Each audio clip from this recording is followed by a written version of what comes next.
In the United States, nearly 9 million children are treated for injuries in emergency departments every year. Motor vehicle crashes are the #1 cause of death among children ages 1 to 19.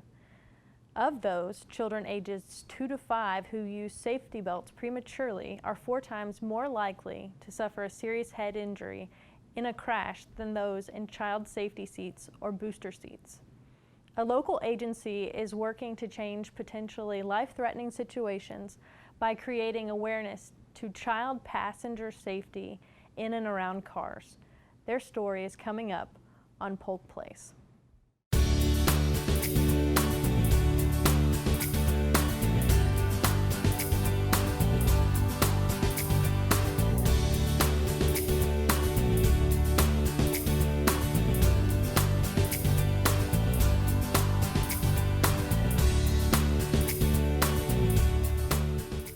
This is Polk Place, and I'm your host, Lauren Lingell. In studio today, we have Chase Weber, Prevention Education Specialist with Heartland for Children, and Petra Birlova, Safe Kids Supervisor at All Children's Hospital. Obviously, there is a big need to talk about safety in little children and not using the proper seatbelt. So maybe Petra, if you could speak to that a little bit of how big a need there is to really raise awareness about this. So as you said, motor vehicle crashes are the leading cause of injury and death in children in the United States. And furthermore, in Polk County, car crashes or lack of seatbelt use rates are very, very high according to Florida Department of Transportation, and therefore there is a huge need for this serious situation to be addressed. So I understand, Chase, that Heartland for Children has joined forces with All Children's Hospital to partner together and really support this initiative here in Polk County. As a prevention specialist, prevention education specialist with Heartland, a lot of what we focus on and what we're known for focusing on in our prevention department is to prevent child abuse and neglect. Well, within that falls injuries, and we realize the need not only to prevent child abuse and neglect, but also prevent any injuries that we could, starting with the children that are within the foster care system. So we serve roughly 1,700 or so children that are in our foster care system, and they're all being transported daily. And so we started noticing the need that there was a lot of transportation happening unsafely, just nationwide, through the lack of education and lack of information. And so through our efforts to start within our system and making sure that foster parents and caregivers and grandparents and whoever's caring for these children are transporting them safely and reducing the risk of death or injury, we realized that we could partner with an organization like Safe Kids at All Children's Hospital to really help the broader goal of introducing education to the community and giving them opportunities to learn and to receive the information that's not being taught in any other parenting classes or anything like that. So that's why we have taken on this initiative and hoping to really help our community. We serve Polk, Highlands, and Hardy County, and so really hoping to pour the education back into the community to make sure that children everywhere are being transported safely. Safe Kids, is that initiative a national initiative or is it international? So Safe Kids is a worldwide organization, Okay. right? Just to explain it. And it is sort of difficult to understand, so I'm glad you asked that question. It is a worldwide organization, and then it has statewide efforts. So there's a statewide coordinator, and then there are local leading agencies. And All Children's Hospital leads the coalition for 5 counties, which is Polk County, Pasco County, Pinellas, Sarasota, and Manatee.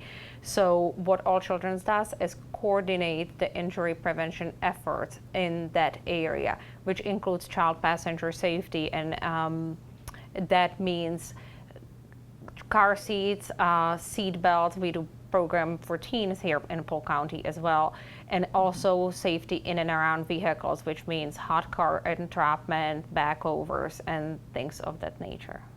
And so you got elected to handle that for All Children's Hospital. Yes, I'm fortunate to be in that position. Thank you. Fantastic. So tell me a little bit about, say, the education piece. Are you finding that it's parents that don't know any better, or parents that are just negligent, or a little bit of both? Can you tell me a little bit about what scenarios you find? Yeah, well, lack of education is the biggest reason we see through Safe Kids and other organizations. They track and they do research on the misuse of car seats or for children being transported unsafely, and it's typically just a lack of information. It can be the best parents in the world doing the best they can, but just not quite sure how to do the job completely. So I know, like myself, just friends that are having babies, and we ourselves just had a baby recently, and before I, started getting involved in this program, I had no idea how to put my car seat in the car. I had no idea what the best car seat was.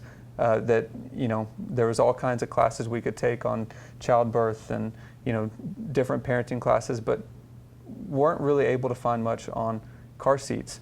And so now helping my friends and talking to them about it, I just checked one, this past weekend for a friend of mine, and, he thought he'd done everything correctly, but he didn't, and his child was at risk. And so we've just noticed that just the general lack of information that's out there is, really the cause of why kids are being transported, unsafely. And so we want to do what we can to provide those resources and provide that education to the community. As someone who, I actually don't have children yet, but as someone who in the future will hopefully have children, it's nice to know that there are these programs that exist that it doesn't mean you're a horrible parent, it just means you didn't know, so here's this opportunity to learn, and you can, be an informed parent and not just a good parent. So. And I wanted to add, we, through the classes which All Children's Hospital has been providing them alongside Safe Kids members in Polk County for over 4 or 5 years, the participants of the class, everybody has done at least one thing wrong. The national rates are in the 90th percentiles, and we don't believe these are parents who try to injure their children. They just don't realize the harness needs to be that snug. They may think, oh my gosh, this is going to be too tight for my baby. Or, I don't know, one of the misconceptions is that the seat has to be in the middle. Yes, it does, but there is a certain way to install it, etc. But most of those parents, I would never say are negligent. They just simply don't know. And there's a lot, as Chase mentioned, that goes into installing a car seat correctly that we are able to help them with in those classes or checks. Car seats are getting pretty advanced, so I am a little relieved that that's available. Yeah, and luckily car seat manufacturers have made it a little bit easier to install them correctly. They've noticed the need for that, and so that it is a plus that the manufacturer of these car seats are starting to come along and try to do everything they can to reduce the risk of misinstallation and the incorrect installation. And because there are so many different socioeconomic groups involved with this type of thing, some people can't afford a car seat and that sort of thing. Do you have any resources to help out those folks? Yes, we hold the classes here. It's at the All Children's Lakeland Center on Lakeland Hills Boulevard, where we hold a monthly class. Actually, the classes were in such a high demand, we hold 2 classes on the same day now, actually 2 to 3. One of them is in Spanish, but one of them is in the morning, and parents can obtain a car seat for a donation of about $20. We require the donations because it helps us to continue the program, because they're subsidized by Florida Department of Transportation. However, they may subsidize it only for the part of the year that the supplies last, and by us being able to collect those donations, we are able to continue the program when we don't have the car seats available to us. But that is, parents can register at allkids.org/car seats, so it's www.allkids.org/car seats, or there's a number listed on the website in case they don't have have a hard time registering, that they can call. One of the questions that we always like to ask on this show is how can we help? Is there something that citizens of Polk County can do to support this mission, donations, monetary or otherwise? Yeah, well, absolutely. Donations are always appreciated, especially when it comes to child abuse and neglect prevention. And then this is one of those initiatives that we, encompass in all of that is child injury prevention. But really, community awareness is how everybody can help. We've talked about transporting children, but something that still happens every year, no matter how much attention is brought to it, is children being left unattended in vehicles. There's a number of children that die every year from a completely preventable cause, and that's children being left in vehicles. So just the awareness to know of, if you see a child unattended, call 911 immediately, because it doesn't matter how long that child's been in the car, especially in the state of Florida, it's illegal to leave that child in the car. And so just knowing that, to have the state of mind to call and call 911, and if you see children unattended around vehicles or around roadways, to be able to stop and call 911 to help find, maybe that child is close to their home or something. But just, awareness and attention in the community is huge, and just being able to share information and talk to new parents, or even parents who have 2 or 3 year old or 4 or 5 year old children and just, aren't sure. Just being able to share the information with them is huge. And, as a community, just raising kids together. Again, it's a community effort, and the larger the awareness is, the further down the rates of the misuse and potential injuries go, right? So anybody that it fits within their mission would be fantastic to have on our council here in Polk County, and they can contact me directly. So I'm happy to have them and invite them to our meetings and see if that's something that they would like to do. Maybe either of you can speak to this. Tell me, what is the normal age that you should still be putting your child in a car seat? So the law in Florida requires now children to be in a child restraint safety device, and that's how it's worded, up till their 6th birthday.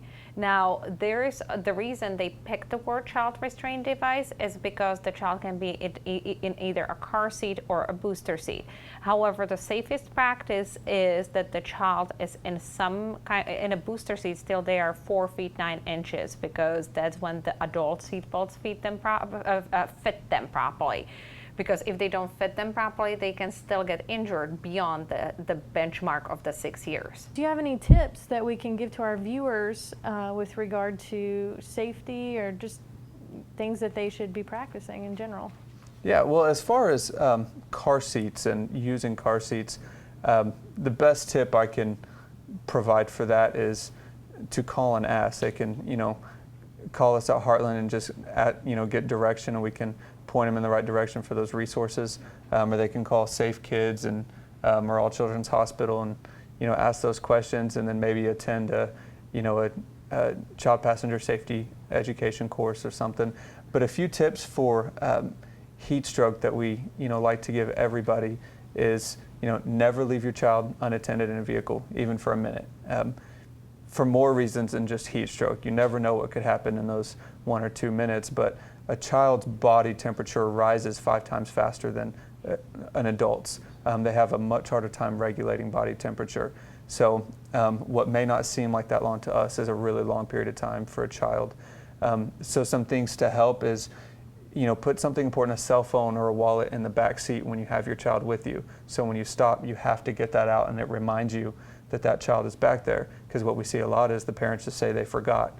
They forgot to drop their child off at daycare. They forgot that they had the child that day. They thought grandma had them. So putting something in the back seat to remind them that the child is with them, and getting in that habit is a really good suggestion. Or putting a stuffed animal in the car seat, and then when the child is in the car seat, move that stuffed animal to the front seat. So when the stuffed animal is in the front seat, you know that it's not in the car seat where it belongs. So that tells you that there's a child in the car seat.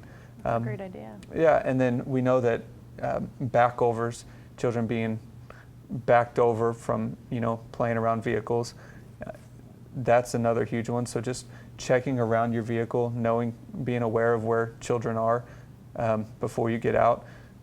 Before you back up, knowing where children are before you get in the vehicle, making sure that the surroundings are clear, because that's preventable as well. So just little steps that can be taken to prevent some of these injuries. And Petra, if you'd like to add anything. I always tell parents to walk around the vehicle to make sure nobody is behind it and talk to their children. Of course, you cannot rely on a 2-year-old, right? So we never say rely on that alone because your 2-year-old will know.